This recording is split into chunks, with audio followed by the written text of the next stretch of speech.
Parul university के placements का कोई रिप्लेसमेंट नहीं, इसलिए टॉप कंपनीज की फर्स्ट चॉइस। आप तो समझ ही गए होंगे। Join Parul university, Vadodara, Gujarat. President of India is a very elevated position. अगर किसी संस्था पे विश्वास है तो जुडिशरी पे। There is a directive to the president. By a recent judgment, where are we heading? What is happening in the country? कुछ सरकार के लोगों को जुडिशरी के निर्णय पसंद नहीं आते तो फिर वो आरोप लगाना शुरू कर देते हैं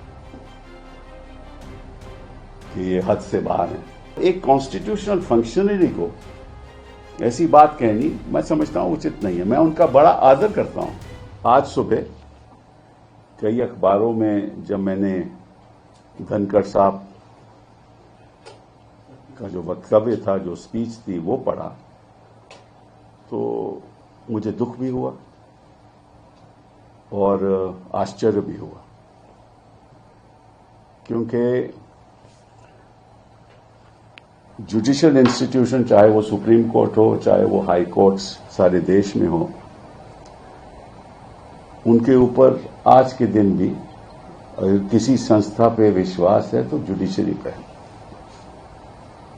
और मुझे ऐसा लगता है कि जब कुछ सरकार के लोगों को जुडिशरी के निर्णय पसंद नहीं आते तो फिर वो आरोप लगाना शुरू कर देते हैं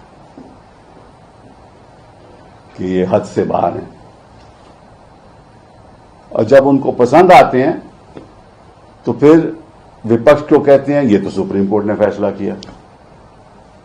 कोई सवाल उठाए 370 पे तो ये तो सुप्रीम कोर्ट का फैसला था।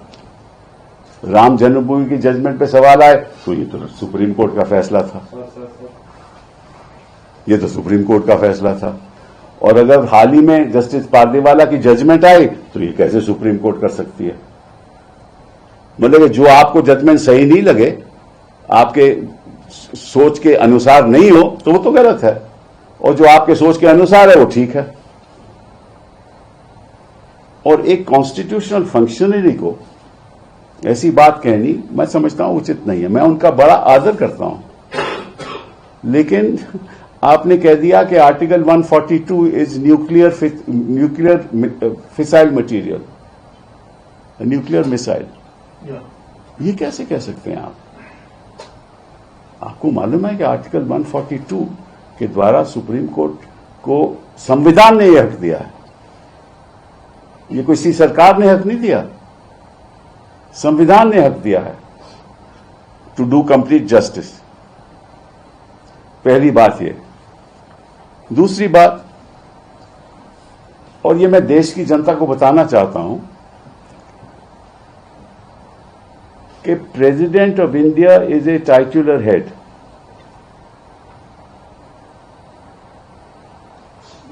जब प्रेसिडेंट अपनी फंक्शंस करती हैं, वो कैबिनेट की एडवाइस के अनुसार करते हैं। The president acts on the aid and advice of the council of ministers.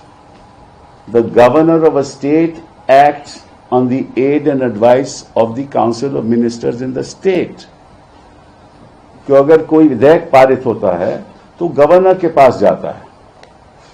Governor, संविधान ने हक दिया है, गवर्नर कमेंट्स करके वापस भेज सकता है विधेयक को, और फिर अगर दोबारा पास कर दे लेजिस्लेचर, असेंबली पास कर दे, तो गवर्नर को साइन करना पड़ता है। ये संविधान कहती है।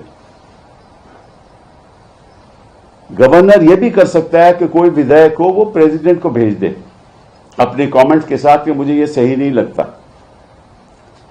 और प्रेसिडेंट अपने व्यक्तिगत अनुसार कुछ नहीं करती। President acts on the aid and advice of the council of ministers. वो बात सरकार, केंद्र सरकार पे जाती है, केंद्र सरकार के काउंसिल ऑफ मिनिस्टर्स पे जाती है। वो एडवाइस करते हैं प्रेसिडेंट को कि क्या करना है। ये प्रेसिडेंट का कोई व्यक्तिगत हक नहीं है। ये धनखड़ जी को मालूम होना चाहिए। उन्होंने कहा कि आप प्रेसिडेंट की पावर को कैसे कंट्रोल कर सकते हो। भाई कौन कर रहा है प्रेसिडेंट की पावर को कंट्रोल? मैं उदाहरण के तौर से आपको बताना चाहता हूं कि एक गवर्नर के पास विधेयक जाए और वो 2 साल वहां पड़ा रहे, वो अहम विधायक हो कि जिसकी जनता के प्रति कई चीजें करनी हो, तो गवर्नर क्या बैठ सकता है? 2 साल बैठ सकता है उस मामले में, और कोर्ट को कोई अधिकार नहीं है कुछ करने का। This is in fact an intrusion on the supremacy of the legislature. ये तो उल्टी बात है।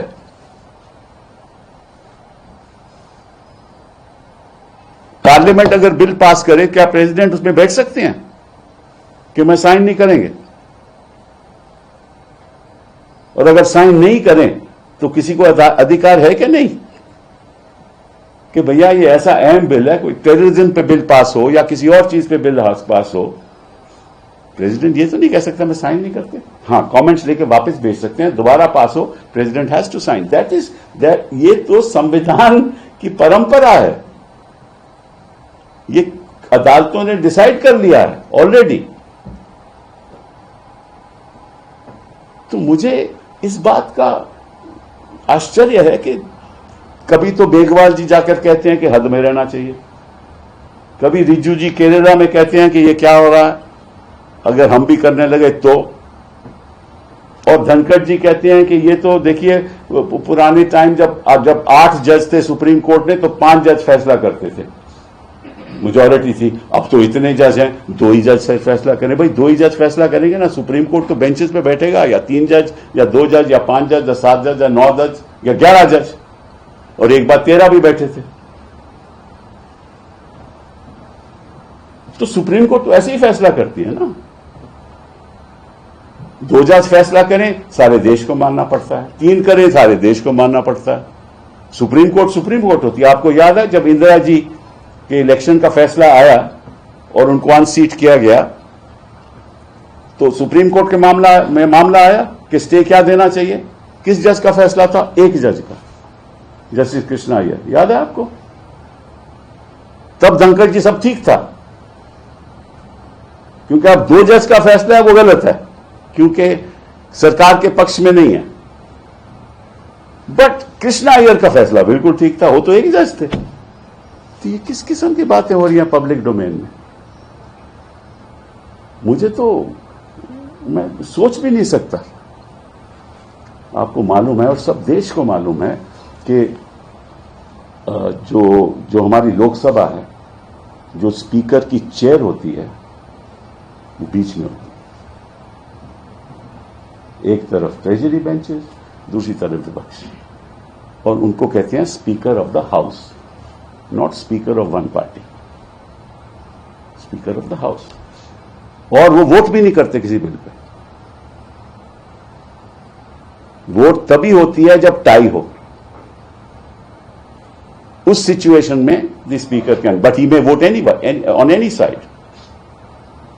यही मामला चेयर अपर हाउस का है। You are equidistance between the opposition and the ruling party, and everything that you say must be equidistant from that. No chairman, no speaker can be the spokesperson of a party. ये तो नहीं हो सकता ना। मैं ये नहीं कहता कि ये हैं, but no speaker in principle can be the spokesperson of any party. और अगर ऐसा लगता है तो फिर वो चेयर की गरिमा कम हो जाती है। हम तो चाहते हैं कि निष्पक्ष तरीके से काम हो। अभी धनखड़ जी कहते हैं देखिए इतनी डिसरप्शन होता है पार्लियामेंट में। वो मुझे याद है सुषमा स्वराज जी जब और अरुण जेटली जी जब डिसरप्शन करते थे तब तो किसी को तकलीफ नहीं थी। तब तो जेटली साहब कहते हैं this is part of parliamentary practice. ये तो मतलब कि देखिए ऐसा है, जब आपके प्रेसिडेंट जी स्पीच पढ़ती हैं पार्लियामेंट में शुरुआत के सेशन में, तो स्पीच कौन लिखता है? प्रेसिडेंट लिखता है या लिखती हैं? स्पीच तो कैबिनेट लिखती है ना, काउंसिल ऑफ मिनिस्टर्स पास करते हैं ना। जो भी वक्तव्य देना हो एज अ गवर्नमेंट, हर चीज पे साइन प्रेसिडेंट का होता है, लेकिन फैसला काउंसिल ऑफ मिनिस्टर्स का होता है। ये हमारा सिस्टम ऑफ गवर्नेंस है। अगर आपको कोई तकलीफ भी है किसी फैसले से तो उसको रिव्यू कीजिए, उसकी रिव्यू, एक तरीका है ना, रिव्यू डालिए। अगर रिव्यू ठीक नहीं होता तो आगे भी हो सकता है। और अगर आपको लगता है कि इसमें बड़े कोई प्रॉब्लम्स आ जाएंगी तो आर्टिकल 143 के अंतर्गत आप एडवाइजरी ओपिनियन ले लीजिए सुप्रीम कोर्ट से, एडवाइजरी ओपिनियन ले लीजिए सुप्रीम कोर्ट से, ये भी आपको रास्ता है। और अगर इनके पास तो बड़े बड़े वकील, ऐसे काबिल वकील हैं जो हम बता देंगे इनको क्या क्या करना, क्या नहीं चाहिए। लेकिन एक ऐसा वक्तव्य देना कि अब article 142 is nuclear missile. What was a nuclear missile was नोटबंदी, नॉट 142। कि आपने सारी समस्या खत्म कर दी, लोगों की आर्थिक समस्या में, गरीब लोग के पास पैसा नहीं रहा, तब तो कोई तकलीफ नहीं किसी को हुई। और साथ में आपने और कुछ बड़ा कुछ कह दिया। आपने अपनी स्पीच में 1982 की बात की, 84 की बात की, आपने अपनी स्पीच में 1984 की बात की, 2002 की तो नहीं की। आपने इमरजेंसी की बात की, जो कॉन्स्टिट्यूशनली डिक्लेयर्ड इमरजेंसी, जिसकी एडीएम जबलपुर ने जिसको अपहोल्ड किया। आपने अनडिक्लेयर्ड इमरजेंसी की तो बात ही नहीं की।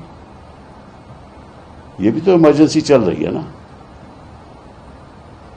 आपने जिस तरह से संस्थाओं का कब्जा हो रहा है उसकी बात नहीं की।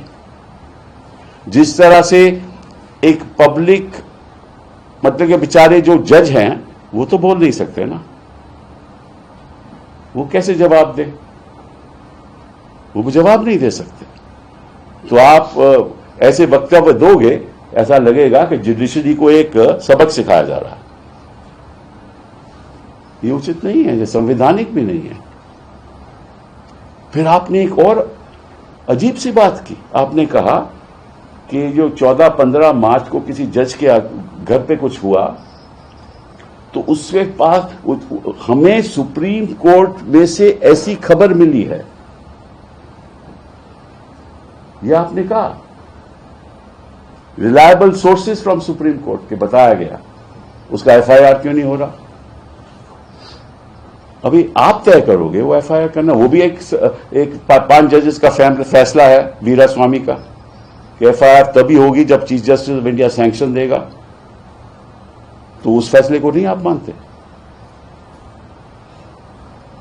अभी जो फैसले हो चुके हैं उनको मानते नहीं, जो क्योंकि आप सोचते हो कि वो गलत हैं, और जो आप सोचते हो सही हैं क्योंकि सरकार वो ऐसा चाहती है तो वो सही है।